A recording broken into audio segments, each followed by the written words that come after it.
Reconocer, desarrollar, garantizar los derechos de los niños, niñas y adolescentes en el país es el objetivo principal del Código Niño, Niña, Adolescente. El 2005 se lo había trabajado y una de las impulsoras en ese entonces, parte del gobierno de Evo Morales, la licenciada Marianela Paco, exministra de Estado, nos acompaña en esta mañana para poder hablar de cómo se encuentra Bolivia en la situación y atención a nuestros infantes y jóvenes. Estamos a horas de celebrar este 12 de abril, Día del Niño Boliviano, y nosotros hemos considerado más que importante poder hacer este análisis. Marianela, muchísimas gracias por aceptar esta invitación. Vamos a habilitar el micrófono, por favor, correspondiente para desarrollar la entrevista. Evaluamos, han pasado 20 años del Código Niño, Niña y Adolescente. En su momento ha sido bastante saludado, pero conforme pasó el tiempo existieron algunas críticas. Por ejemplo, en el tema del trabajo infantil. Se han saltado esas brechas que eran tan grandes para garantizar la seguridad de nuestros niños. Bienvenida. Buenos días, ¿cómo estás? Un saludo a toda la audiencia de Televisión Universitaria y particularmente a Primera Edición. A nuestras guaguas quiero mandarles un abrazo desde el fondo de mi corazón y decirles que si hay algunos que no están cumpliendo con sus obligaciones, pues sabemos otros que seguimos velando por ellos, trabajando por ellos y evitando, luchando para no dejarles como herencia a un país en vergüenza como el que tenemos actualmente. En ese sentido, yo quiero decirte lo siguiente, María René. Hemos luchado en primera instancia con el legado de la resistencia por un nuevo marco jurídico, una constitución que incluye todos los derechos habidos y por haber y enfatiza como prioridad a nuestros niños, niñas y adolescentes. Y bajo ese marco se ha desarrollado lo que hoy es el Código Niña, Niño, Adolescente, que tiene ya vigencia de 11 años con este año.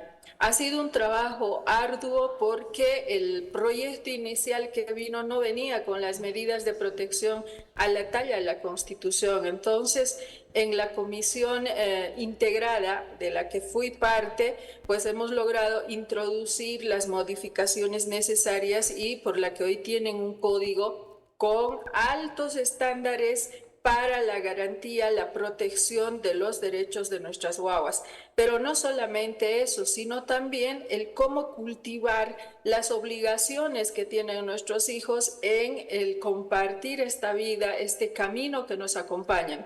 Entonces, ha pasado por un proceso también motivado desde la comisión en la que formamos parte, para que se socialice. El código fue socializado durante un año, del 2013 al 2014. 2014 se promulga tras tener una serie de consensos. María René, no sé si te acuerdas, pero hubo un momento de tensión cuando un sector de las organizaciones de niños, niñas, trabajadores, adolescentes, ¿no?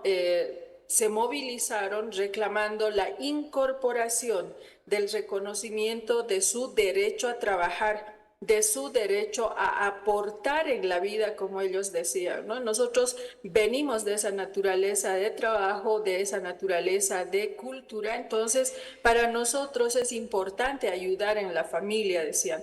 Entonces tuvimos que consensuar ese tema y introducirlo en la ley de lo que hoy es el Código Niña, Niño, Adolescente, Marianela, que está en vigencia, aunque su vigencia seguramente tiene cuestionamientos. especialmente de esta ley 548 respecto al trabajo infantil. Tras ese debate tuvo que existir bastante análisis porque se decía bien, el sector, pedía se reconozca el derecho también al trabajo. Por otro lado, se decía se están vulnerando las características que tiene un menor y todo lo que dice una constitución política del Estado. Se llegó a un acuerdo y tenía bastante importancia el rol de los padres o tutores.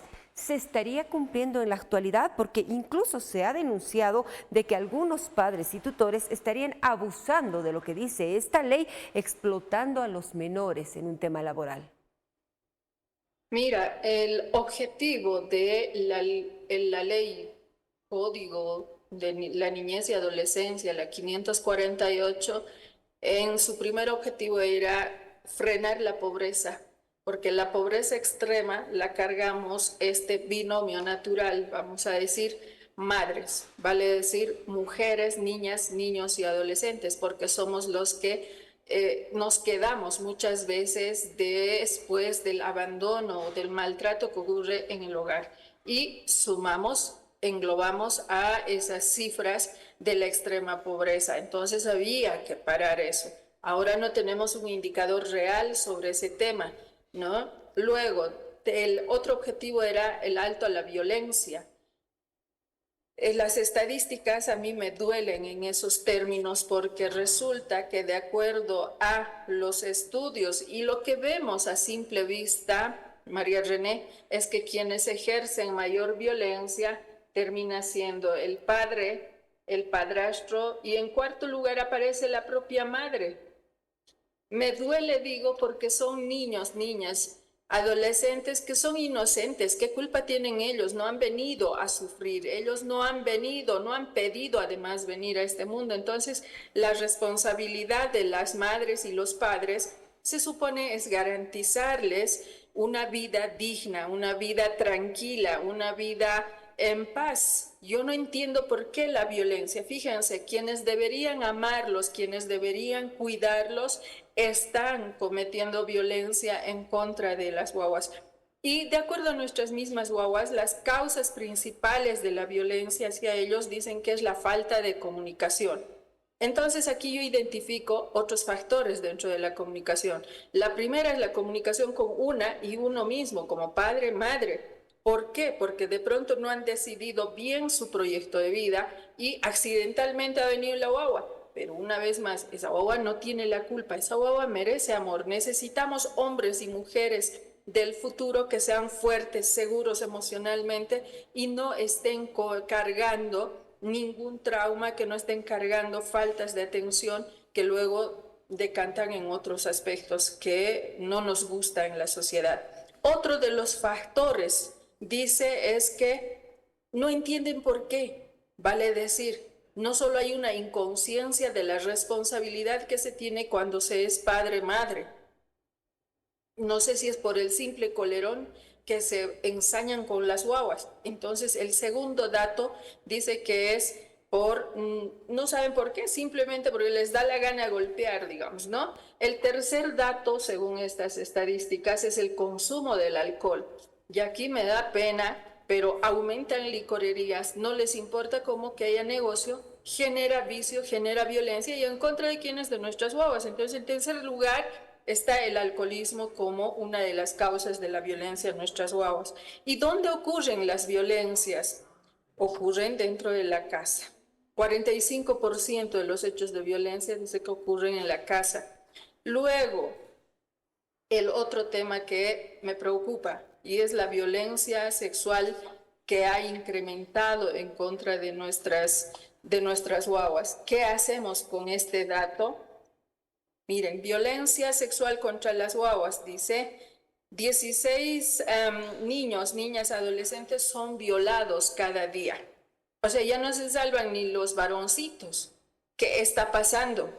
Habrá que cambiar los programas de televisión, habrá que debatir cómo vamos a educarnos en el manejo de las redes sociales, por ejemplo, las publicidades. Dice, 23% de los niños que sufren agresión sexual, entre otros de los datos, dice, es antes de los 18 años. 34% de las niñas sufren agresión sexual antes de los 18. Imagínense, 23% de varoncitos, 34% de niñas antes de los 18 sufren violencia sexual. 75% dice ocurren dentro de la casa, del hogar o de la escuela.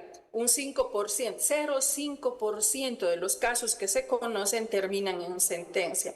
Vale decir, el 99,5% no está en la cárcel por cometer estas atrocidades. 90% de las audiencias dice que terminan suspendiéndose y solo el 0,02% de las víctimas de nuestras guaguas que sufren violencia tienen una atención integral. Y esto es lo que me lleva, querida María René, a la parte final de los temas pendientes. El Estado hasta ahora no ha incorporado un plan serio de protección integral contra las niñas y contra la violencia a los niños, niñas, adolescentes. No ha implementado tampoco medidas de protección sobre el trabajo infantil, ¿no? ¿Cómo vamos a proteger para que no se aprovechen de lo que tú decías?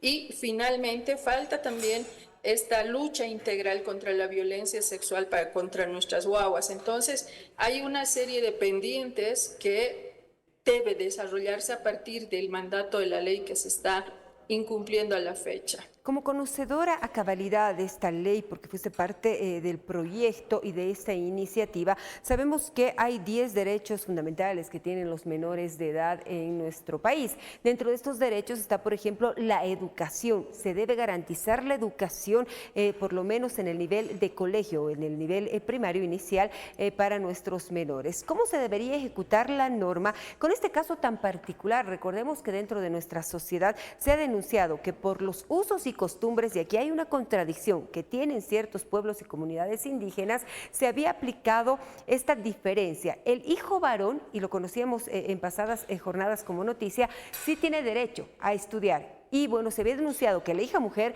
no estaba inscrita dentro del sistema educativo. Se estaban haciendo todas las gestiones, pero eran los padres de familia quienes estaban impidiendo esta situación, alegando que eso dice los usos y costumbres dentro de su cultura. Y por otro lado, si se puede utilizar este código, esta ley número 548, en el caso específico de esta niña de 8 años allá en Chile. Ayer conocíamos la denuncia, ha sido vendida como sirvienta y prácticamente cumplía condiciones de esclava en el vecino país. ¿Qué rol debe jugar el Estado con ello?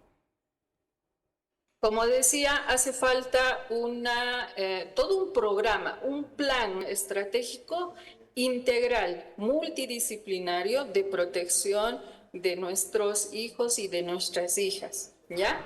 Ese es el primer apunte que por mandato constitucional debemos cumplir. El segundo elemento que me da lugar es a diferenciar, María René. Más de 500 años de colonización nos han contaminado, nos han contagiado en la peor forma miserable de ser humano, ¿sí? Entonces ahí viene esa lógica de explotación del otro. ¿Y quién es el otro más vulnerable? Está la mujer y las guaguas, nuestros niños, niñas y adolescentes. Entonces una lógica heredada, contra la que nuestra Constitución nos dice tenemos la obligación de descolonizar. ¿Por qué razón? Fíjate, nuestras naciones y pueblos indígenas originarios campesinos que tienen un un dato ancestral de más de miles de años, ¿no? Para nosotros como civilizaciones de esas culturas, ¿sí? La educación está en todo momento.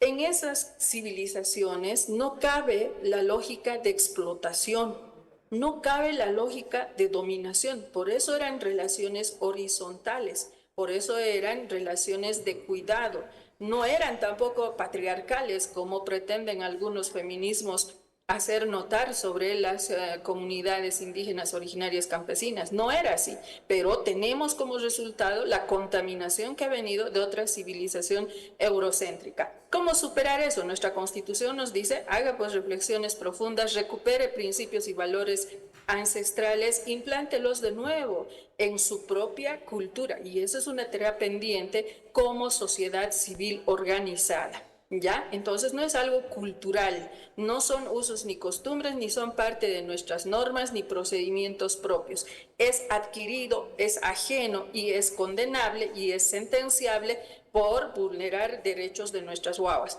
Trata y tráfico de personas es la que has descrito. No importa si es el padre o la madre, si está incurriendo en ese delito, entonces se le condena por eso. Y no solamente por promover, si ustedes dicen la ha vendido, es trata de personas. Y ahí no hay usos ni costumbres. ¿Por qué? Porque no es nuestra costumbre. No es. Nuestra costumbre es cuidar guaguas. Nuestra costumbre, imagínense, llegaba a tal dimensión de considerar sagrado a nuestras guaguas, sagrada la mujer, sagrada la madre naturaleza. Esa es nuestra naturaleza. Entonces, a eso y en esos parámetros debemos juzgar tanto con la justicia indígena originaria campesina, tanto en la justicia ordinaria que conocemos, donde se aplican la ley 548. Y si es trata y tráfico de personas donde se explota a las guaguas, entonces, ¿qué es lo que se hace? Sancionar con la ley 263 de trata y tráfico de personas. Serán con, qué sé yo, sentenciados a cárcel por 20, 25 años. Y si ha sido explotada sexualmente, son 30 años de cárcel. Entonces, tenemos esas normativas y dos jurisdicciones para garantizar a nuestros hijos y a nuestras hijas esa vida digna y de respeto que se merecen, ¿no? Entonces, no se olviden, María René, tenemos dos jurisdicciones, la indígena originaria campesina, que desde los valores y los principios, todo es educación, pero lo principal es cuidado de nuestras guaguas. En el ámbito ordinario, lo propio. Lo principal, por eso ahí nos une la Constitución. Dice prioridad nuestros hijos e hijas. No se les puede discriminar, apuntabas el tema de educación. Por el artículo 14, parágrafo 2 de nuestra Constitución, está prohibido toda forma de discriminación. Y la educación, María René, mira, nuestros derechos de las guaguas, los derechos de nuestros niños, niñas, adolescentes, se encuentra entre el artículo 58 al 61 de nuestra Constitución. Eso es lo que tenemos que leer. Posteriormente está el derecho a la educación a partir del artículo 77 y son ahí las normas que establecen lo que debemos hacer. Allí es mucho corazón, mucho amor el que hay que tener a nuestros hijos e hijas y la paciencia también para educarlos, porque depende de cómo los educamos ahora para que tengamos grandes hombres y mujeres apostando por su país, cuidando a su país y que no sean corruptos y que no maltraten, no exploten a otros como hoy ocurre.